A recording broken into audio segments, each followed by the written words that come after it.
Halo, saya Muhammad Hasbi Amri Khairi dari Angkatan 59 Kelompok 1 ingin memaparkan mind mapping tentang akuntabilitas dan nasionalisme. Untuk memahami konsep akuntabilitas, terdapat 4 materi pokok. Yang pertama, konsep akuntabilitas. Yang kedua, mekanisme akuntabilitas.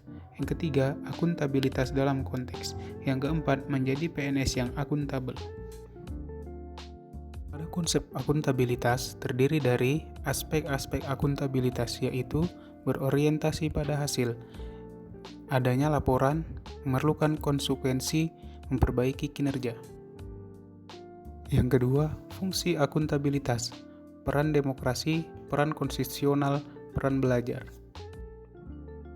Akuntabilitas terdapat 2 jenis. Yang pertama, akuntabilitas vertikal, yang kedua, akuntabilitas horizontal. Akuntabilitas terdiri dari 5 tingkatan. Yang pertama, stakeholder atau masyarakat, yang kedua, organisasi, yang ketiga, kelompok, yang keempat, individu, yang kelima, personal. Kemudian kita lanjut kepada mekanisme akuntabilitas. Yang pertama ada dimensi, yaitu akuntabilitas kejujuran dan hukum, kedua akuntabilitas proses, ketiga akuntabilitas program, keempat akuntabilitas kebijakan. Lalu alat-alat akuntabilitas. Yang pertama perancang BAM.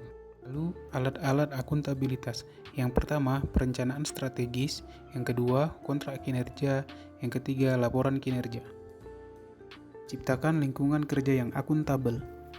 Pertama, kepemimpinan, kedua transparansi, ketiga integritas, keempat tanggung jawab, 5 keadilan, 6 kepercayaan, 7 keseimbangan, 8 kejelasan. Langkah-langkah akuntabilitas, tentukan tujuan dan tanggung jawab, rencana apa yang akan dilakukan untuk mencapai tujuan, lakukan implementasi dan monitoring kemajuan, berikan evaluasi dan masukan dan perbaikan. Akuntabilitas dalam konteks, transparansi dan akses informasi. Kemudian informasi publik yang di dalamnya terdapat informasi yang wajib disediakan, informasi yang dikecualikan. Yang kedua, prinsip keterbukaan. Permintaan-permintaan yang tidak perlu disertai alasan, mekanisme yang sederhana, murah dan cepat. Informasi harus utuh dan benar, informasi proaktif. Perlindungan pejabat yang beretikat baik. Praktek kecurangan dan korup. Praktek ini terjadi karena ada peluang, insentif atau tekanan, sikap atau rasionalitas. Penyimpangan dan penggunaan data dan informasi milik pemerintah. Relevant information, reliable information, understandable information, comparable information. Konflik kepentingan terbagi atas 2. Yang pertama, tipe keuangan dan tipe non-keuangan.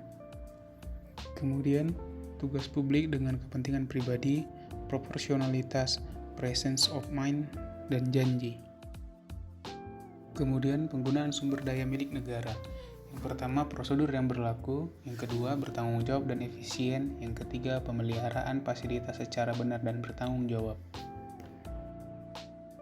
Menjadi PNS yang akuntabel.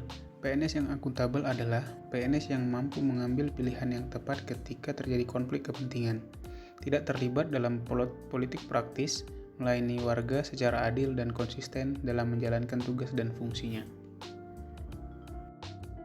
Sekian untuk mind mapping akuntabilitas. Kita akan masuk ke mind mapping berikutnya, yaitu mind mapping tentang nasionalisme.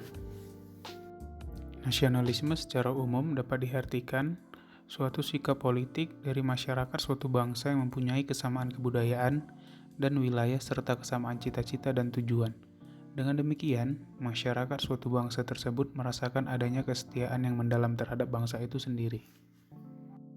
Dalam nasionalisme, kita harus menerapkan nilai-nilai Pancasila dalam kehidupan sehari-hari berbangsa dan bernegara. Prinsip-prinsip nasionalisme: adanya hasrat untuk mencapai kesatuan, adanya hasrat untuk mencapai kemerdekaan, ada hasrat untuk mencari keaslian, adanya hasrat untuk mencapai kehormatan bangsa. Fungsi dan peran ASN. ASN sebagai pelaksana kebijakan publik, ASN sebagai pelayan publik, ASN sebagai perekat dan pemersatu bangsa. Sekian pemaparan mind mapping mengenai akuntabilitas dan nasionalisme. Semoga kita sebagai ASN dapat menjadi ASN yang akuntabel dan nasionalis. Terima kasih.